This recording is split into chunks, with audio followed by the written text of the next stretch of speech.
Hola colectivo, bienvenidos a un nuevo episodio de su programa de literatura favorito Mundo Lupular, el canal donde ya saben que platicamos de todo lo relacionado acerca de los libros y también de la tecnología que engloba a los libros y también aquella que a veces no le engloba tanto. Yo soy Drist y el día de hoy vamos a platicar de un personaje que se llama Mario Vargas Llosa. Y el día de hoy les voy a recomendar esos 3 libros de Mario Vargas Llosa que a mí más me han marcado a lo largo de mi vida como lector. Así que sin más preámbulo, vámonos para allá.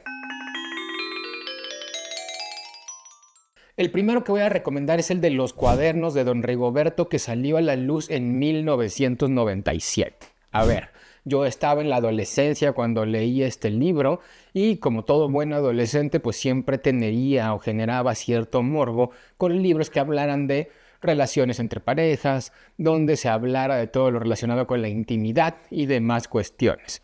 Ojo, yo leí este libro primero que su predecesor, que es El elogio de la madrastra, que creo que salió en los 80s, donde se plantea los mismos personajes que son Rigoberto, Lucrecia y Chito, y ellos 3 que son una familia. En El elogio de la madrastra se empieza a platicar acerca de cierta intimidad que llega a haber entre Fonchito y la madrastra, que es Lucrecia, y el esposo, que es Don Rigoberto. Los cuadernos de Don Rigoberto ya vemos algo distinto. Es un libro que está narrado a manera de diálogo, que saca reflexiones personales de Don Rigoberto y que seguramente son reflexiones que también influyen mucho en Mario Vargas Llosa. Es un Don Rigoberto que ya está separado de Lucrecia, que decide escribir un diario y en ese diario saca todos sus temas culturales, también de relaciones de pareja, políticos y que se pueden ir viendo y siguiendo a lo largo de ese diario que se va narrando. Lo que me gusta más de los cuadernos de Don Rigoberto es que aquí podemos ver una mezcla de erotismo como forma de creación de arte y de manipular o de gestionar el pensamiento. Cómo las obras de arte pueden llegar a ser eróticas y cómo se pueden interpretar a través de ese erotismo. La verdad es que la forma en la que platica Don Rigoberto en cada una de sus entradas de diario hace que realmente te intereses por el tema. Así que si quieren leer un libro que esté narrado a manera de diálogo, donde vengan personajes, donde se reflexione sobre el amor, sobre el erotismo, sobre la política, creo que vale mucho la pena leer Los cuadernos de Don Rigoberto. Es un texto que creo que no es tan fácil de encontrar en formato físico, pero ahora con el formato digital pues no está de más decir que es muy sencillo lograr adquirirlo. El segundo libro que voy a recomendar de Mario Vargas Llosa es posiblemente uno de los mejores libros que he leído o que por lo menos tengo el recuerdo de haber leído en una etapa temprana de mi experiencia lectora. Es uno de esos libros que me hicieron mantenerme o que me tuvieron en el filo de la butaca desde principio a fin. En realidad no sé bien por qué, porque en ese momento no conocía a ninguno de los 2 personajes que aparecen en la historia, pero que me hicieron apreciar tanto los movimientos culturales políticos del siglo XIX como los movimientos culturales pictóricos vanguardistas del siglo XX. Y estoy hablando de la novela El paraíso en la otra esquina, que es una obra padrísima, está muy bien hecha, es muy entretenida, la forma en la que va hablando de los personajes es muy, muy buena. Y estamos hablando de que es una novela que trata sobre 2 personajes que tienen una relación familiar. Por un lado está Flora Tristán, que es un personaje histórico real, que es una mujer que en el siglo XIX luchó por los derechos de las mujeres y que tuvo un nieto que es nada más y nada menos que el pintor Paul Gauguin. Flora Tristán y Paul Gauguin me parece que no se conocieron físicamente en vida, pero están entrelazados por estos hilos de sangre. El caso del pintor Paul Gauguin pues es casi una biografía de cuando Paul Gauguin decide dejar su vida perfecta, donde tenía dinero, una esposa e hijos, y se avienta a vivir al mundo de la bohemia y al mundo pictórico a tal grado de irse a un lugar tan recóndito en el mundo y todas las aventuras que va viviendo para ir creando su movimiento vanguardista que es tan característico y tan reconocido en el mundo de la pintura. La verdad es que se van mezclando los capítulos de Flora Tristán con los de Paul Gauguin a lo largo del paraíso en la otra esquina, pese que a lo mejor te puede interesar más el tema de los movimientos sociales, culturales de Flora Tristán del siglo XIX o el tema del romanticismo del arte y el hombre que lo deja todo para irse a perseguir sus sueños pictóricos en el siglo XIX-XX, como lo es con Paul Gauguin. Las dos historias que se van mezclando aquí son de igual importancia y cualquiera de las dos te va a mantener al filo de la butaca.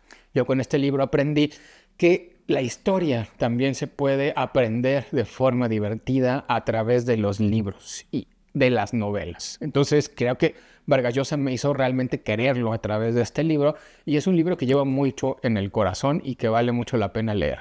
Y ya por último tenemos un libro del año 2006 que se llama Travesuras de la Niña Mala. Voy a ser honesto, y este fue uno de los primeros libros en donde yo dije, me gustaría ir a comprar el libro en su fecha de salida a la librería. La verdad es que antes no solía hacer eso, no solía ser de las personas que van a una librería a buscar el libro de novedad, pero con las Travesuras de la Niña Mala sí lo hice. ¿Por qué? Porque en ese momento venía de leer poco tiempo atrás El paraíso en la otra esquina y me encontraba en una época donde estaba estudiando la licenciatura en literatura, donde había leído muchos autores del boom como Julio Cortázar, pre-boom como Felisberto Hernández, y me quería leer el nuevo libro de Vargas Llosa, que además estaba muy de moda por la época. Y estas Travesuras de la Niña Mala me gustó mucho también. Es un libro que habla de Ricardo, un traductor peruano que tiene su vida marcada, o que su vida está marcada siempre de alguna u otra forma por la niña mala. Ellos se conocieron cuando eran jóvenes, chicos, y él se enamoró de ella, pero ella era como la niña mala, la rebelde, la que no le interesaba mucho un tipo relativamente común como lo era Ricardo. En algún momento Ricardo decide seguir con su vida e irse a perseguir su sueño a Europa. Se va a trabajar a París y en París aparentemente vive una vida normal, pero de repente por azares del destino la niña mala llega allá y vuelve a poner patas para arriba su vida.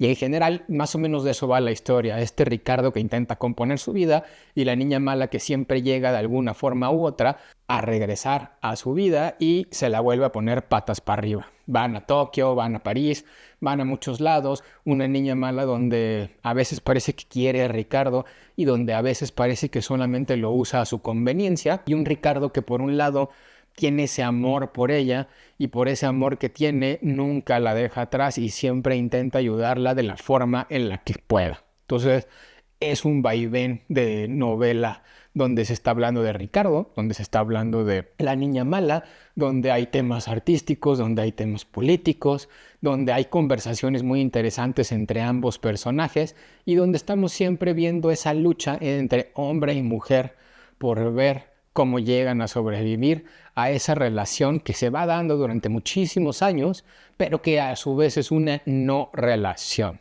Hay erotismo, hay de todo en esta novela. La verdad es que si se quieren pasar un buen rato, va a ser una buena opción. Y también hay por ahí una serie o una película, así que también la pueden ver y a lo mejor con esto logran tener una buena idea de qué trata la historia. Así es, colectivo, y con esto cerramos este video homenaje al escritor peruano Mario Vargas Llosa, que falleció en abril del 2025. Independientemente de lo que pensemos de él, si nos gusta o no, sí debemos de decir que se fue uno de los grandes, no solo de las letras en español o latinoamericanas o iberoamericanas, sino un grande de la literatura universal del siglo XX. Su legado ha marcado a muchos escritores, su legado ha marcado a muchos lectores y no podemos más que agradecerle por todo lo que nos dejó en esta vida a través de libros, no tanto sus opiniones políticas y demás, pero sí a través de sus libros y sobre todo los primeros, porque ya después empezó a desvirtuar un poco. La verdad es que el último Vargas Llosa yo ya casi no lo leí. Estas tres novelas son las que a mí más me han gustado, no quieren decir que sean las mejores. Tiene obras mucho más reconocidas como Conversaciones en la Catedral, como La ciudad y los perros, en fin. Pero no quise hablar de ellas, más bien quise hablar de esas novelas que a mí me marcaron, que a mí me dejaron algo y que si no han leído Vargas Llosa o no han leído alguna de estas historias, les recomiendo ampliamente que las lean. Si llegaron hasta acá, no olviden suscribirse, dejarnos un comentario diciéndonos si les gusta Vargas Llosa o no y cuál es su obra favorita de Vargas Llosa. Recuerden que yo soy Drist y nos seguimos viendo en otros episodios de Mundo Lupular. Bye.